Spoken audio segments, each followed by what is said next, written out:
tema pasado acabamos viendo cómo, según la Gaudium Spes del Concilio Vaticano II, nos dice que Jesús, al hacerse hombre, nos revela el hombre al hombre. Es decir, Jesús es el modelo de un ser humano. Y contemplando a Jesús, en la medida que conocemos a Jesús, podemos ver la sublimidad del ser humano, la grandeza del ser humano. La meta hacia la cual está llamada también lo podemos ver. Por lo tanto, es importantísimo conocer a Jesús para conocer cuál es nuestra meta, hacia dónde tenemos que tender. Porque recuerden lo que nos dirá San Pablo en la carta a los Romanos, capítulo 8, versículo 29. Romanos 8, 29. Porque a los que de antemano conoció, a esos los predestinó a ser conformes con la imagen de su Hijo, para que éste sea el primogénito entre muchos hermanos. Lo que Dios quiere es que reproduzcamos en nosotros la imagen de Cristo, porque Jesús es el primogénito entre muchos hermanos. Y los hermanos entre sí se parecen, tienen rasgos comunes.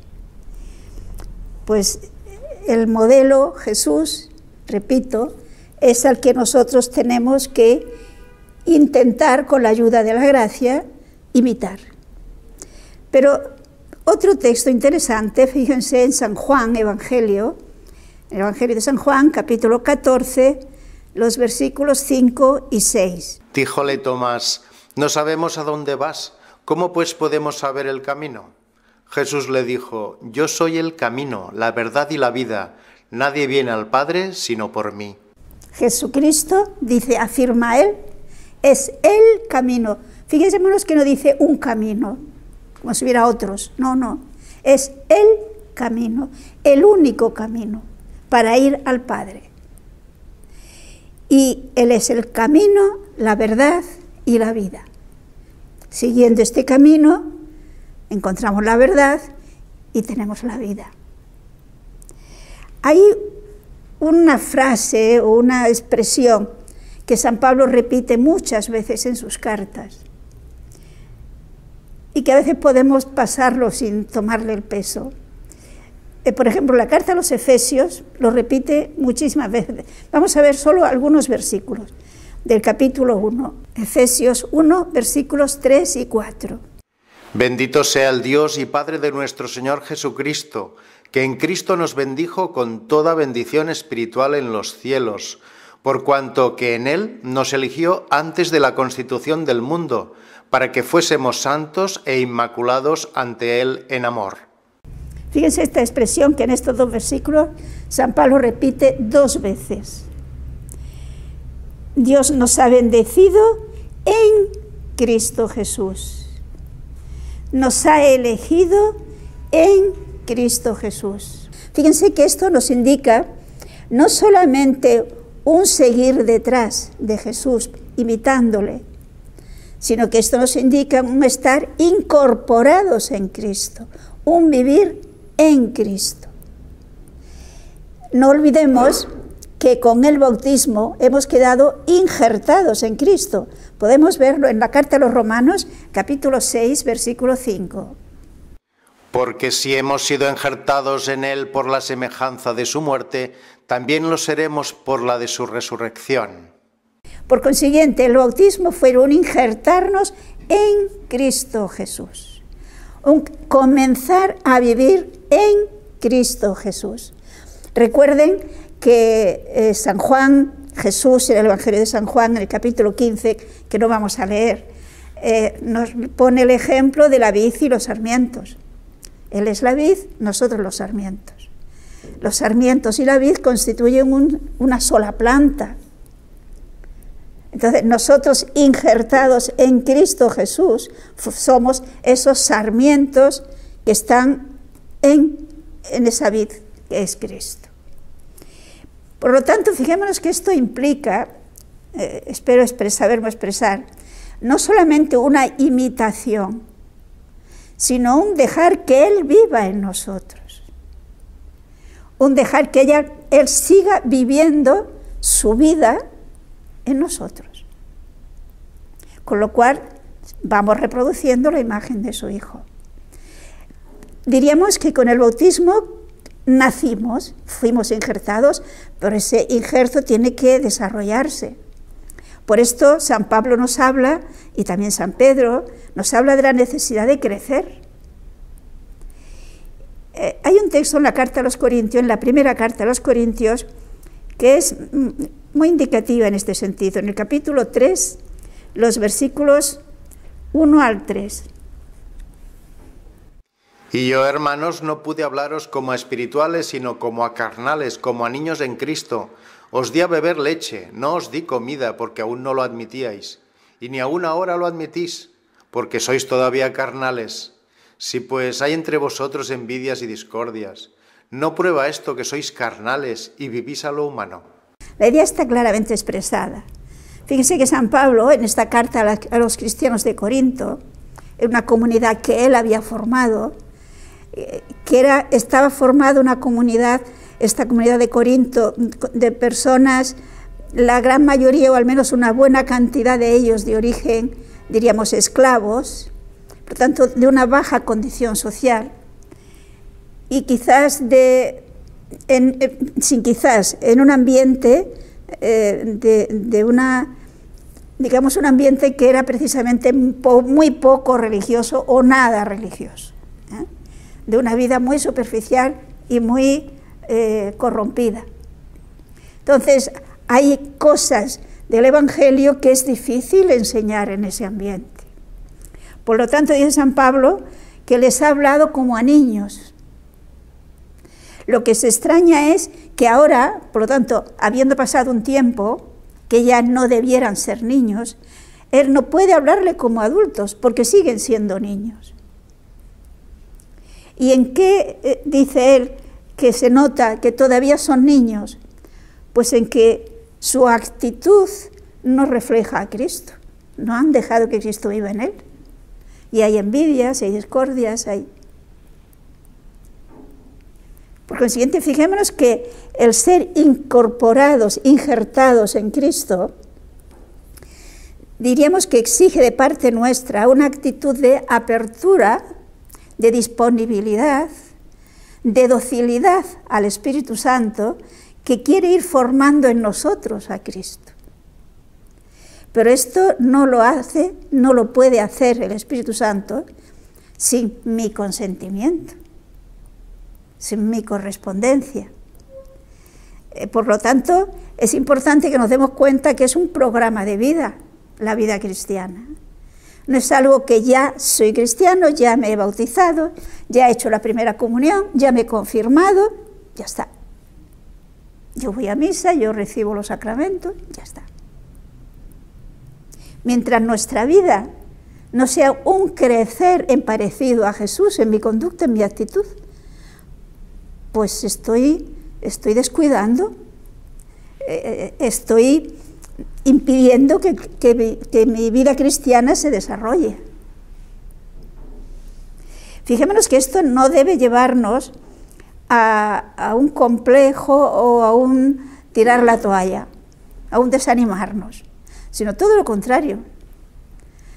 La meta es fantástica, porque yo creo que no vamos a decir lo contrario, y los medios los tenemos, porque Dios se ha comprometido.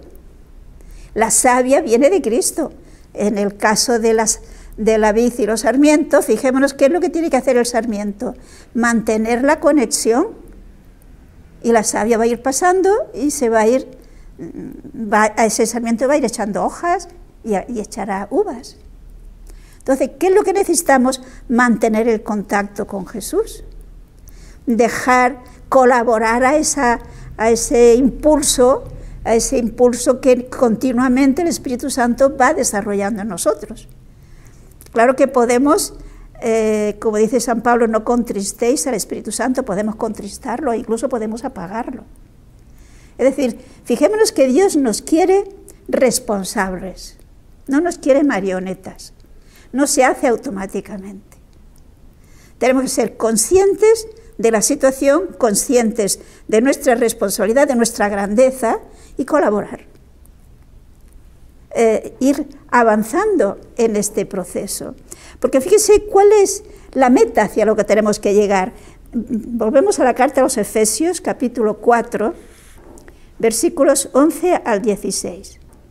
Y él constituyó a los unos apóstoles, a los otros profetas, a estos evangelistas, a aquellos pastores y doctores, para la habilitación de los santos en orden a la obra del ministerio, para la edificación del cuerpo de Cristo, hasta que lleguemos todos a la unidad de la fe y del conocimiento del Hijo de Dios, a la madurez del varón perfecto, a la medida de la estatura de la plenitud de Cristo, para que ya no seamos niños que fluctúan y se dejan llevar de todo viento de doctrina a capricho de los engaños de los hombres y de las astutas maquinaciones del error, sino que al contrario, viviendo según la verdad y en caridad, crezcamos en todos sentidos hacia aquel que es la cabeza, Cristo, de quien todo el cuerpo, trabado y unido por todos los ligamentos de su ministración, según la actividad correspondiente a cada miembro, va obrando su propio crecimiento en orden a la edificación en la caridad. Es decir, observemos que aquí San Pablo no solamente nos habla del crecimiento personal de cada uno de nosotros, que sí, también eso, sino que nos dice que ese crecimiento de cada uno de nosotros hace que todo el cuerpo, toda la Iglesia crezca. ¿Y cuál es la talla que tenemos que dar? Que nos lo ha dicho aquí San Pablo. Cristo. Mientras no lleguemos a esa talla, tenemos que seguir creciendo. Mientras la Iglesia en su conjunto no llegue a dar esa talla, tenemos que colaborar a que lo dé. ¿Y cómo colaboramos? Pues esforzándonos cada uno de nosotros en llegar a la meta.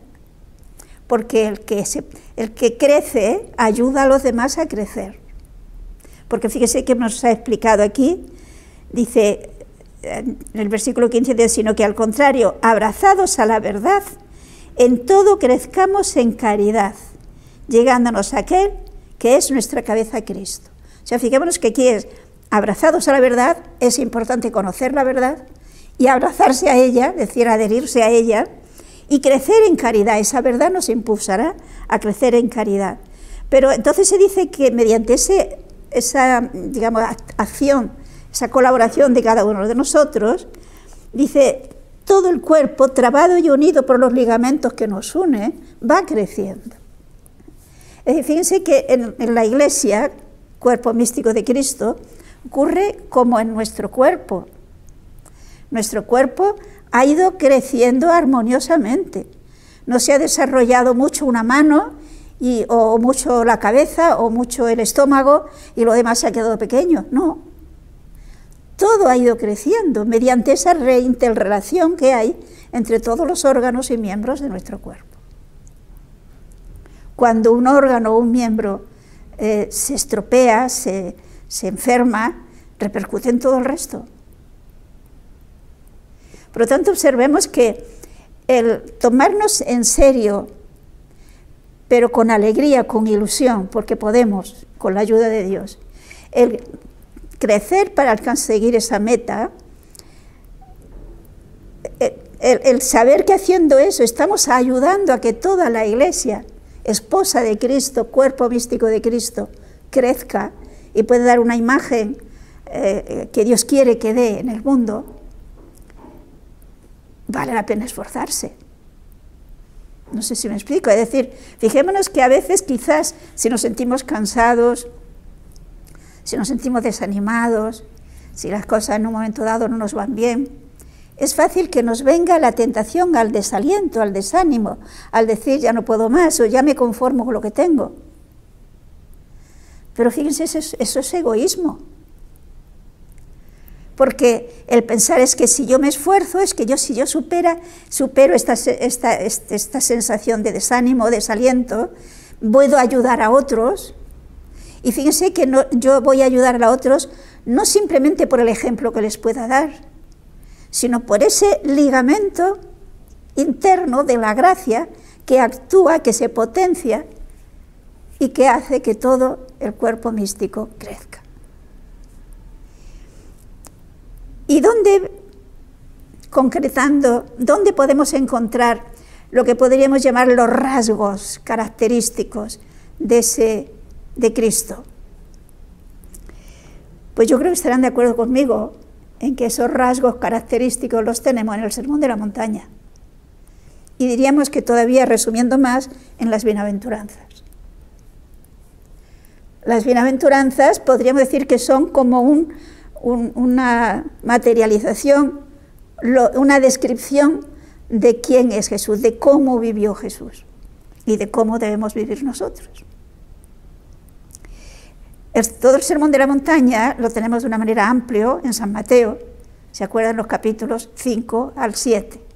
No vamos a verlos todos porque esto nos llevaría muy lejos, aunque algún otro rasgo también lo veremos. Pero yo hoy quisiera concretarme en las bienaventuranzas. Fijemos en el capítulo 5 de Mateo y empecemos por los versículos 1 al 3. Viendo a la muchedumbre, subió a un monte y cuando se hubo sentado se le acercaron sus discípulos. Y abriendo él su boca los enseñaba diciendo: Bienaventurados los pobres de espíritu, porque suyo es el reino de los cielos. Observemos que Jesús se encuentra ante una gran muchedumbre de gente que le sigue, que le busca, que quiere escuchar y también, sin duda alguna, curarse. Y entonces, ante esta muchedumbre, se nos dice que Jesús, abriendo su boca, empezó a enseñarles. Y ante esa muchedumbre, Jesús va a explicar, y esto lo podemos comprobar leyendo, como digo, esos capítulos del 5 al 7, los rasgos fundamentales de un cristiano. Y comienza por decirnos: bienaventurados los pobres de espíritu, porque de ellos es el reino de los cielos. Fijémonos que aquí toca Jesús un punto muy importante, que podríamos decir que es la clave para entender todas las bienaventuranzas. San Lucas nos lo dice todavía más simple. Si quieren, busquen el capítulo 6 de Lucas, pero no perdamos Mateo. Lucas 6, 20. Él, levantando sus ojos sobre los discípulos, decía: Bienaventurados los pobres, porque vuestro es el reino de Dios. Por lo tanto, fijémonos que Mateo nos dice los pobres de espíritu. Lucas nos dice simplemente los pobres. ¿Quiénes son los bienaventurados según estas palabras de Jesús? Observemos que la palabra pobre en la Biblia fue evolucionando. En principio era el pobre materialmente, pero poco a poco se va desarrollando el concepto de pobre en el sentido de que no se apoya en nada humano para dar seguridad a su vida, sino que se apoya solo en Dios. Su confianza la tiene solo en Dios. Pero no deja de ser cierto que tenemos la tentación de buscar seguridades en cosas que vemos, que tocamos. Somos frágiles y por lo tanto somos muy contingentes, estamos muy necesitados de muchas cosas. Y la tendencia a buscar seguridades es normal. El problema está cuando yo esa seguridad la pongo en cosas materiales. Porque fijémonos que las cosas materiales, todas, nos pueden fallar. Todas. Dios no nos va a fallar jamás. Por lo tanto, ¿puede haber un seguro más seguro que Dios? No. De hecho, fijémonos que en la Biblia en general, pero sobre todo en el Nuevo Testamento, digamos, las riquezas se presentan como algo peligroso. No hay ningún sitio en los que se alabe las riquezas materiales. Por ejemplo, fijémonos en la primera carta a Timoteo, capítulo 6, versículos 7 al 10. Nada trajimos al mundo y nada podemos llevarnos de él, teniendo con qué alimentarnos y con qué cubrirnos, estemos con eso contentos. Los que quieren enriquecerse caen en tentaciones, en lazos y en muchas codicias locas y perniciosas que hunden a los hombres en la perdición y en la ruina, porque la raíz de todos los males es la avaricia, y muchos, por dejarse llevar de ella, se extravían en la fe y asimismo se atormentan con muchos dolores. Es un hecho que vinimos a este mundo sin nada y nos vamos a ir sin nada. Todo lo que tengamos se va a quedar aquí. Y la tentación de apegarse, de buscar la seguridad en esos bienes materiales es fuerte. Y que por lo tanto nos dice San Pablo hasta el extremo de que lo considera que es la raíz de todos los males. Y en realidad, si analizamos un poco nuestra sociedad, veremos que la inmensa mayoría de los conflictos, por no decir el 100%, siempre son por problemas materiales, por la ambición de tener. Y existe incluso el peligro de extraviarnos en la fe, nos dice San Pablo. ¿Por qué? Pues porque Jesucristo nos dijo muy claro, no podemos servir a Dios y al dinero. O servimos a Dios o servimos al dinero, pero a los dos no. Sin embargo, pues digamos, el dinero se necesita para vivir. Pero observen lo que nos dice San Pablo, teniendo con qué comer, con qué vestirnos, teniendo un techo, es decir, teniendo lo necesario,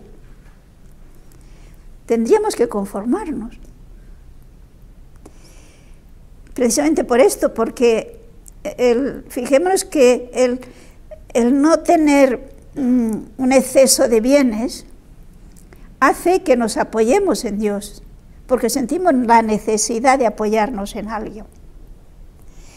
Cuando se tienen muchos bienes, insensiblemente se puede pensar que puedo solucionármelo todo, porque con dinero se soluciona todo, que no es verdad.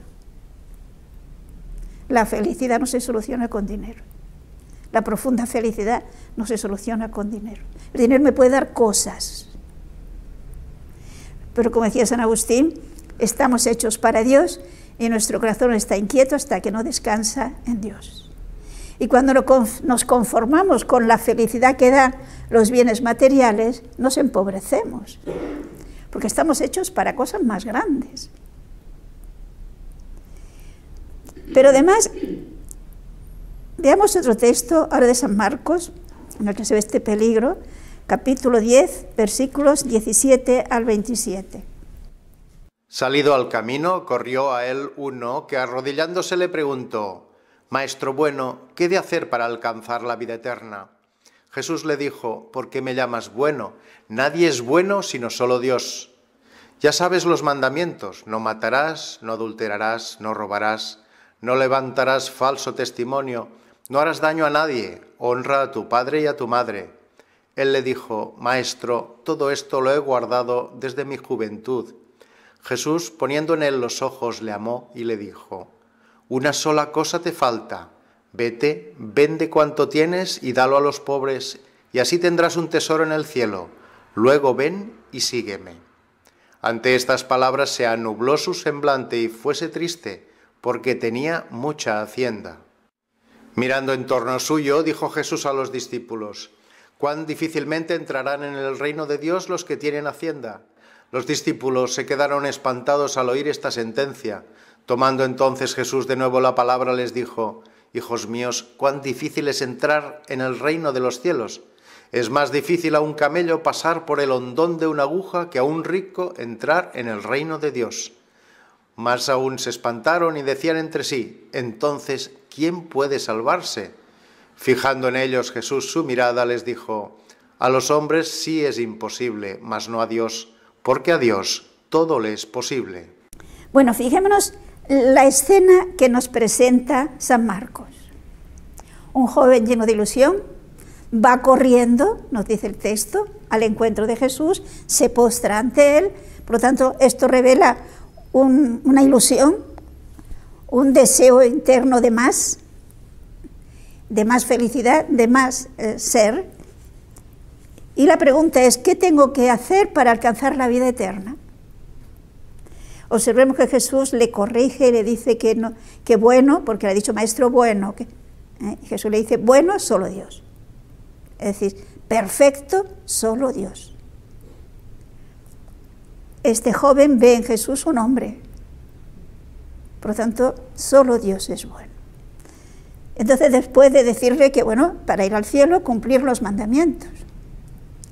Y es un chico, pues, generoso y ya ha cumplido los mandamientos desde mucho tiempo atrás. Entonces, fijémonos que Jesús le propone algo que va a llenar esa hambre de felicidad que él lleva, ese deseo de más. Entonces, vende lo que tienes, dalo a los pobres y sígueme. Tendrás un tesoro en el cielo. Es decir, la seguridad es mayor. Allí en el cielo no hay peligro de que se corrompa ni que se pierda.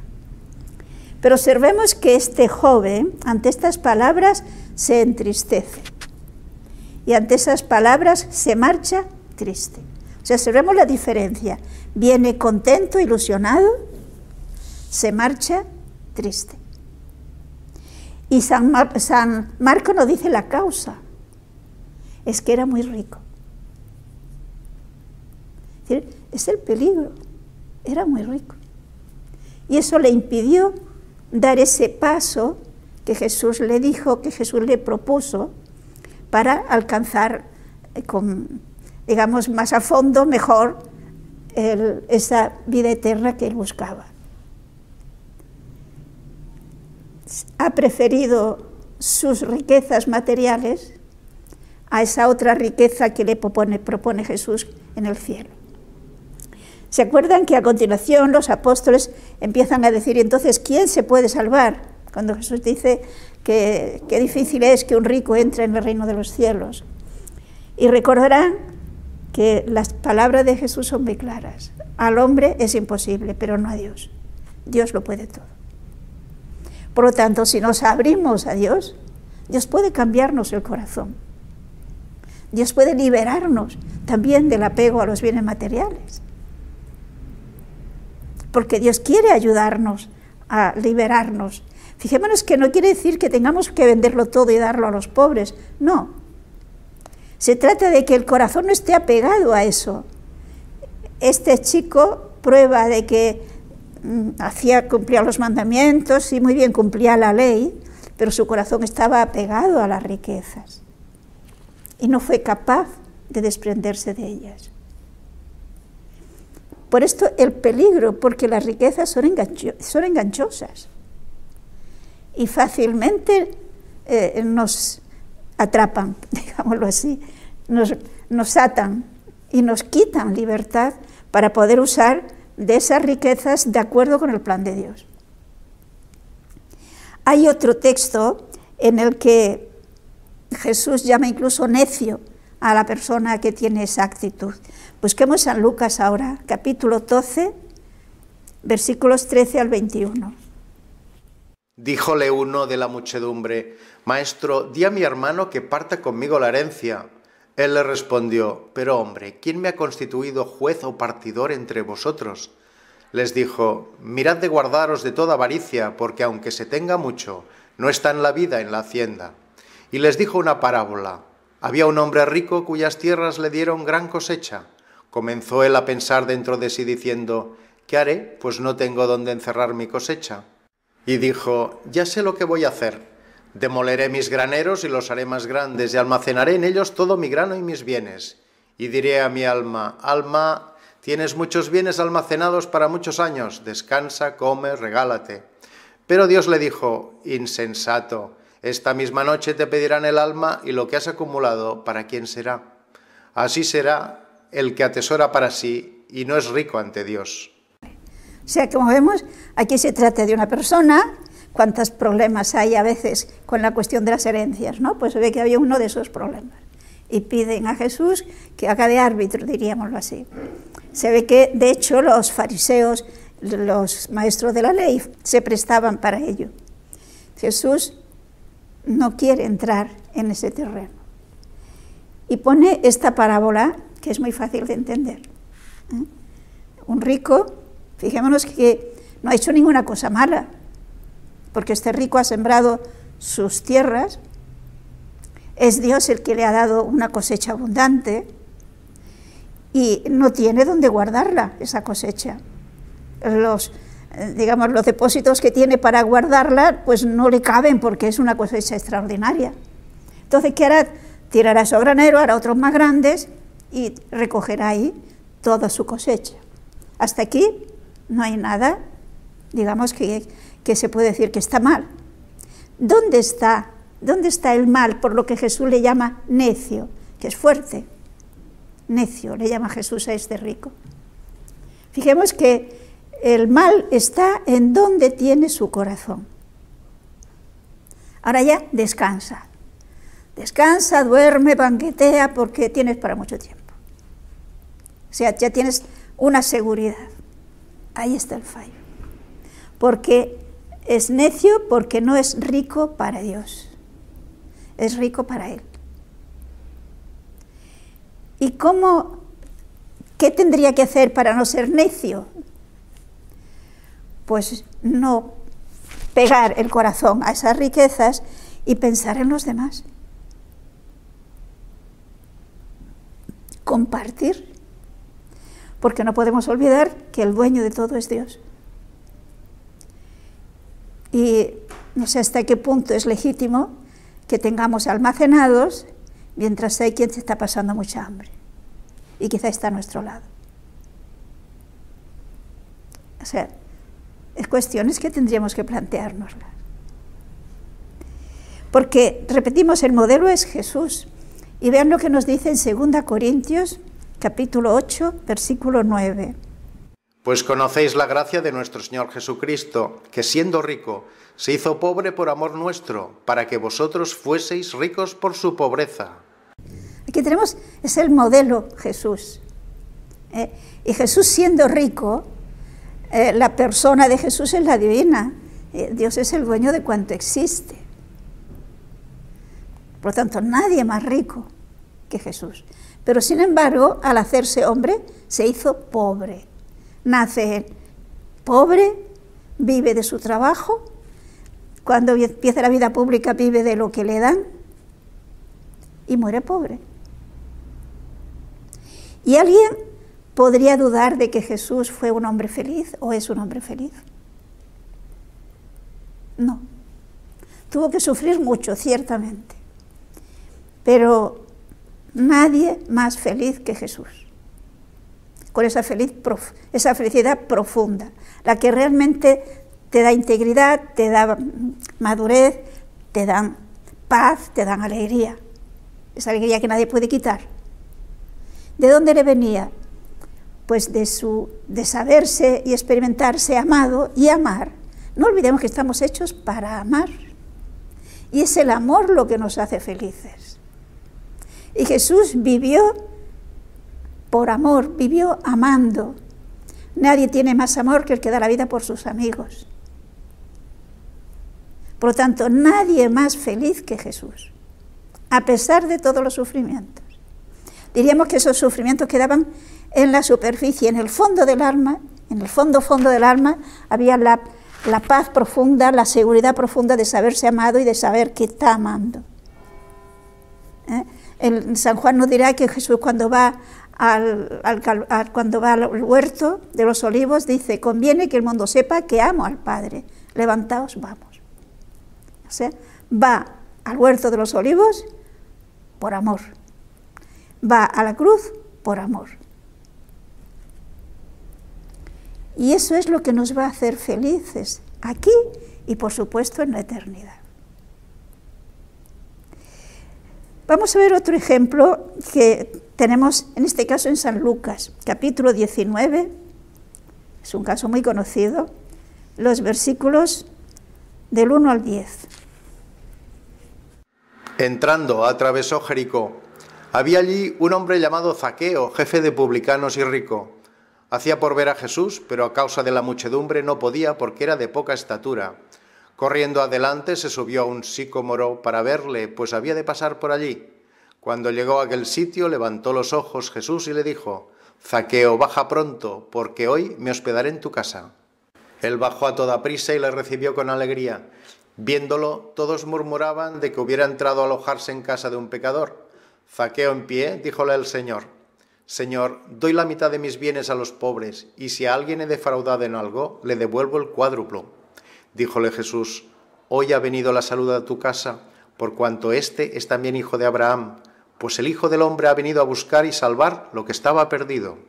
O sea, aquí tenemos Zaqueo. La descripción que se nos hace de Zaqueo es que era un hombre rico y era jefe de los publicanos. Fijémonos en lo siguiente: sabemos que los publicanos eran los que cobraban los impuestos para Roma, ¿no? Recibieron encargo de Roma, entonces ellos tenían que dar una cantidad X a Roma, que es lo que le habían dicho, y cobrar otra parte para él, diríamos, era su jornal. Y entonces es evidente que había muchos casos de cobradores de impuestos, o sea, de publicanos, pues que se enriquecían cobrando más de la cuenta.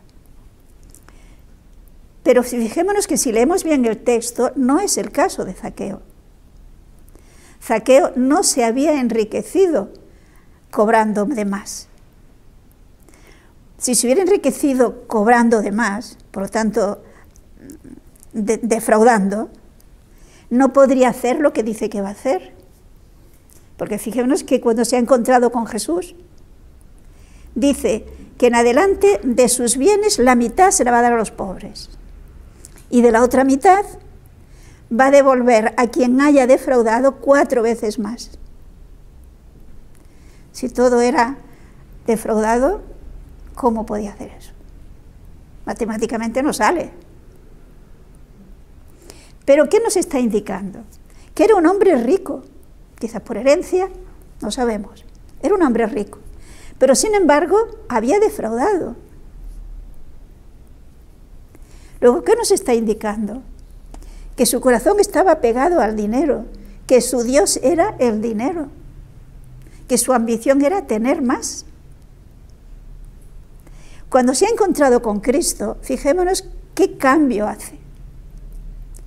Ya deja de tener su dinero, su corazón puesto en el dinero. Y tiene su corazón puesto en agradar a Dios. Y de esta manera, Zaqueo alcanza la salvación. Lo afirma Jesús: hoy ha llegado la salvación a esta casa. Porque ha venido a buscar lo que estaba perdido. Zaqueo estaba perdido. Y ahora, con este cambio de actitud, se ha encontrado a esa oveja perdida que el buen pastor ha puesto sobre sus hombros y que ha traído. Leyendo despacio este relato, vemos cómo va actuando la gracia, cómo la gracia le invita a que quiera ver a Jesús. Se encuentra con dificultades, pero las va superando. Es decir, hay una actitud de superación de dificultades, que no le resultaba fácil, porque pensemos, Zaqueo, un hombre pequeñito, jefe de publicanos, por lo tanto conocido del pueblo, porque Jericó no era una gran ciudad, sino todo lo contrario. Y correr como un chiquillo y encaramarse a un árbol, pues más de uno lo vería y se le reiría. Luego, cuando llega Jesús, posiblemente él pensó, bueno, Jesús pasará, y cuando haya pasado la gente y Jesús, la gente estará pendiente de Jesús y no de mí, pues ya me bajaré. No, pero Jesús le pide que dé el espectáculo allí delante de todos. Baja ahora mismo. Y se nos dice que Zaqueo bajó contento. Y además la gente le empieza a criticar. Se ha hospedado en casa de un pecador. Y Zaqueo lo aguanta y no se queja de esas críticas. Es decir, fijémonos que hay un ir superando dificultades. No es un camino fácil seguir a Jesús. Pero es ilusionante. Y cada vez está más contento Zaqueo. Aunque posiblemente si antes de ese encuentro con Jesús alguien le hubiera dicho, tú harás esto, habría dicho, ni hablar, ¿estás loco? Es lo que pasa cuando uno se encuentra con Jesús. Le hace cambiar el concepto de las cosas, le hace cambiar la actitud de la vida. Pero para mejor. Sin duda alguna, Zaqueo está más feliz ahora que cuando vivía para su dinero, para su enriquecimiento. Por esto se nos invita a no poner nuestro corazón en los bienes pasajeros. ¿Cuántos textos tenemos que, por ejemplo, podemos ver en el mismo Lucas, ya que tenemos Lucas, en el capítulo 6, versículos 24 al 26. Pero ay de vosotros, ricos, porque habéis recibido vuestro consuelo. Ay de vosotros los que ahora estáis hartos, porque tendréis hambre. Ay de vosotros los que ahora reís, porque gemiréis y lloraréis. Ay cuando todos los hombres dijeren bien de vosotros, porque así hicieron sus padres con los falsos profetas. O sea, Jesús nos dice, ay de los que ahora tienen de todo, ay de los que ahora disfrutan tanto de la vida que se olvidan de los demás, ay de que lo que todo lo pasan bien. ¿Por qué? Pues porque están perdiendo la vida. No están trabajando con sus talentos que Dios le ha dado.